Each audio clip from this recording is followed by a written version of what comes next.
any good now? No. No.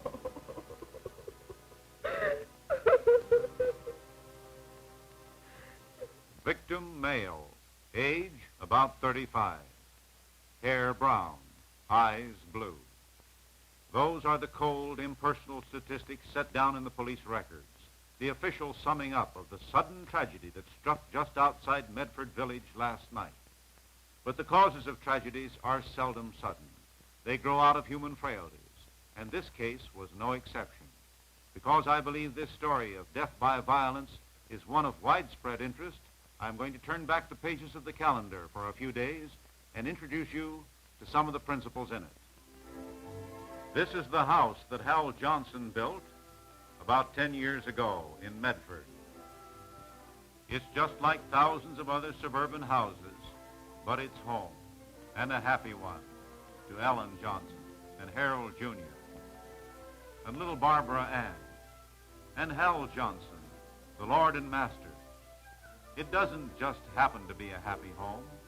It's that way because Hal, like the average American parent, works hard to keep it so. He's careful about the health of his children and of the old man's, too.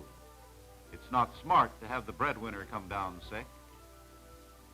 And he's cautious about people getting hurt. Women will do the darndest things. A man has to lay down the law sometimes.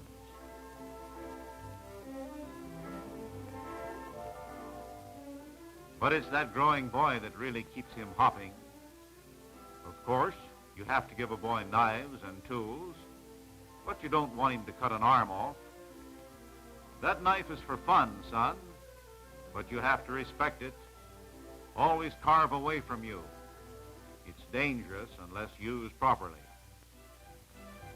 He's considerate of his fellow man, too. That's the way he was brought up. Give the other fellow a break. Live and let live. Hal plans for the future to the best of his ability. It takes some juggling of the figures to stretch the family budget for the most and wisest protection. And he may have to sacrifice some very desirable things. But even if he's not around to see it, his wife and kids will have security and education. But don't think that being a careful family man and a conscientious citizen keep Hal from having a good time. He's a crack shot, you know, and never fails to bring down his quota in season. And in keeping with his usual attitude toward things, his hunting manners are very good. His gun is always aimed where somebody isn't. Where there's a chance of a misfire, he eliminates that chance. A shotgun can be dangerous. If you're going to enjoy it and live, you have to respect it. Even though I've been building him up, I don't think Hal Johnson is a very unusual sort of a guy. He's just, well, the average American citizen and family man. The kind that are the backbone of the nation. I admire him and like him. I like his attitude. Until, that is, he gets behind the wheel of an automobile. At that point, he changes. He changes from a careful, considerate citizen to a menace. For some reason, when he has 1.5 tons of moving steel driven by over 100 horsepower responding to his touch, his consideration for the other fellow disappears. He drives consistently at unsafe speeds. Oh, he may be within the posted speed limit, just. But on a wet or slippery road, he has no real control over his car at 55. He's a confirmed bumper chaser. He'll stay right behind the car in front of him, so close that if anything should happen to the other fellow, neither of them would have a ghost of a chance. He doesn't seem to realize that at the speed he is traveling, his car has the same impact as if it were dropped from an 8-story building. In traffic, he's a weaver, pulling in and out of line. For what? To gain a few seconds?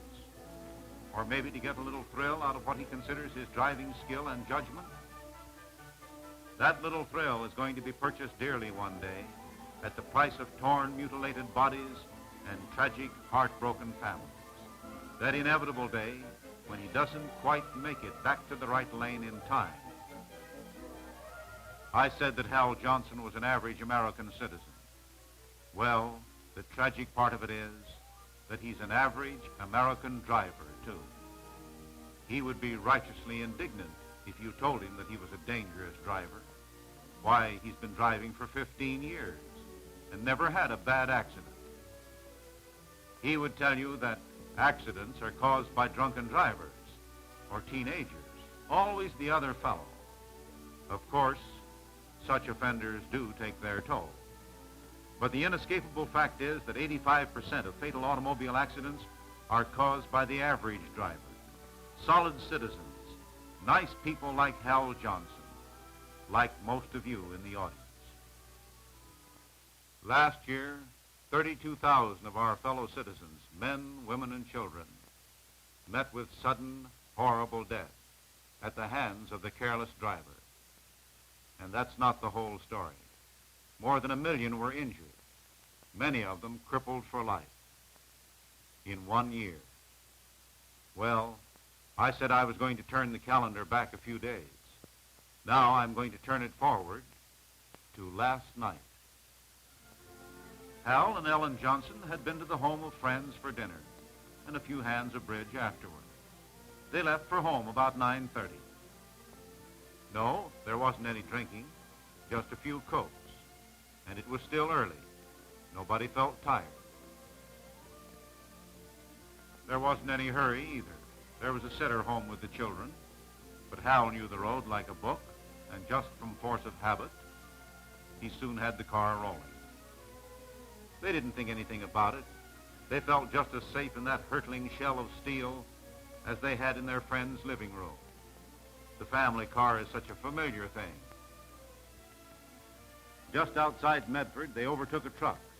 There's a long curve in the road there, but Hal figured on passing him in a matter of seconds. He pulled out and started to pass. Then suddenly, from around the curve, there were headlights in the windshield. Hal couldn't get back. The oncoming driver couldn't avoid the crash. It was over so quickly, in a flash. Hal ran back.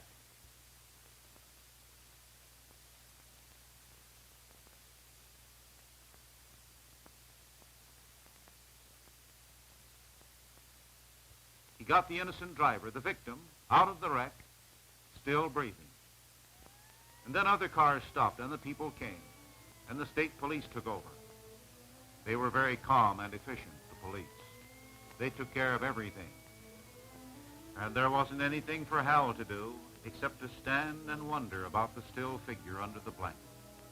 Did he maybe have a home and a wife and 2 kids? And Hal prayed that he would live and be well again. And then... I don't think the ambulance will do any good now. No.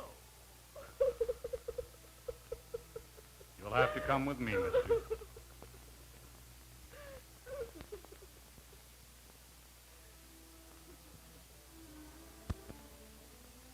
Medford last night. It's significant because something very like it happens every 5.5 minutes on the streets and highways right across the country. Why must this go on? Why must more than 1 million people be killed or injured this year? Because of a stranger's carelessness, a friend's carelessness, or your own carelessness. These are the fruits of that attitude of driving at unsafe speed, of bumper chasing, following the car ahead too closely, of driving in the wrong lane, or trying to pass at the wrong time, of improper turning, of ignoring stop signs, or beating the lights. It's a deadly weapon, far more deadly on the record than any gun. And yet, like a gun, if you want to use it, enjoy it, live and let live, you've got to respect that weapon under your hands. Driving laws are made to help you keep your...